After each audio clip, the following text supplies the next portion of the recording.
Parents, this is exactly how one of my students, Kadin, with 6 APs and 2 varsity sports, increased his SAT score 150 points over the summer last year so that he could go to Princeton. For those of you guys who don't know me yet, my name is Jared Wynn. I'm the founder and director of Geometry Guru's SAT Prep.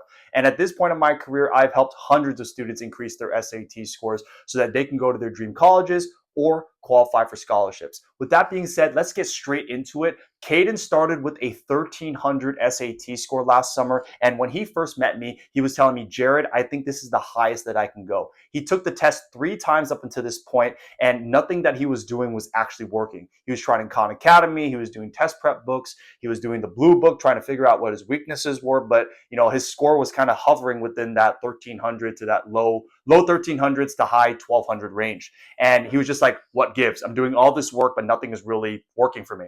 Now, I asked him 3 sets of questions just to kind of understand what he was doing.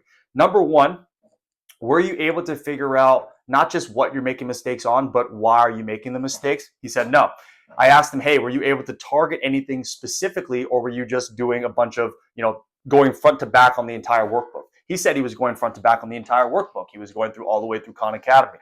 Third one was, hey, did you have anyone actually holding you accountable and making sure that you were working on the right things, or were you just kind of doing work for the sake of doing work, right? A little bit of practice here, a little bit of practice here. And that's exactly what he told me. He was like, yeah, nothing we were doing was really consistent. He was just kind of like doing work when he felt like it, but he was doing a lot of it. So it was just kind of like all over the place. So with that being said, I knew exactly what the issue was. He just did not have a structure in place that actually identifies weaknesses, and most importantly, retarget those weaknesses over and over and over again, right? And even if he was retargeting the things he needed to work on, he wasn't doing them nearly as consistent enough because he was just kind of doing an hour here, hour there, right? Just kind of all over the place, right? So this is exactly what we needed to do with him. First things first is we need to figure out exactly which of the 64 SAT concepts he actually needed the most help in.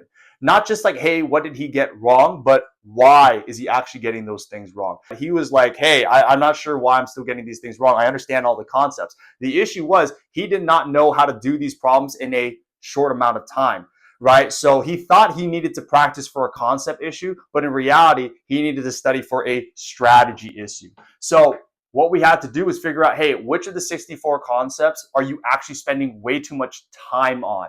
Because if you don't have a concept issue, you have a timing issue, right? Once we understood exactly, hey, these are the types of problems you're spending way too much time on, then we were able to actually attack those things head on.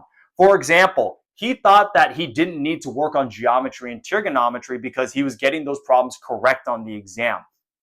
And most students, they think they get something correct, they don't need to work on it, right? That's a pretty self-explanatory thing. However, he did not realize that he was spending 5 minutes on those types of problems. So obviously, if you're spending 5 minutes on a problem to get it correct, it's probably not a strength. So what happened? That means that during the rest of his exam, and we took a look at his first few exams, right, when he was working here with us, that once he was spending 5 minutes on those types of problems, the next 3 to 4 problems after that, toward the end of the module, he only had on average 10 seconds to do those problems. So even if he understood how to do those last problems at the end of the module, he only had 10 seconds to do them. So he was just kind of guessing and making sure that, he finished the test on time, right? Now, here's where the issue arose, right? He thought that he needed to work on those end of module problems, the ones he only had 10 seconds on because he got it wrong. But in reality, he needed to work on the problems that was spending 5 minutes on. Once we did that, we isolated it. We're like, hey, Kadin, you actually need to work on these particular things because it's affecting your ability to do the problems at the end of the module. So what did we have to do? Once we did that, we did what we call here the pressure protocol, in which once we understood it was that core area that he needed to work on, now we gave him real SAT problems that mimicked the same types of problems that he was missing right now, except we made sure that they were timed, and we made sure that they were slightly harder than the real SAT. Now, yes, of course, we had to teach him the concepts, the strategies, and the techniques to make sure he understood how to do them, but he needed to learn how to do it in an environment that is slightly harder than the real thing. So by the time he saw the real thing, he just kind of like, yeah, you've done this a million times. It felt like nothing to him. All right. So again, you got to make sure you understand you're diagnosing the correct things. All right. Now, the last thing that we had to do with Kadin was that we needed to make sure we had some accountability for him to make sure that he was doing work every single day consistently, right? Again, the way he was doing work before was that he was just doing work here, doing work there. He wasn't doing anything that consistently.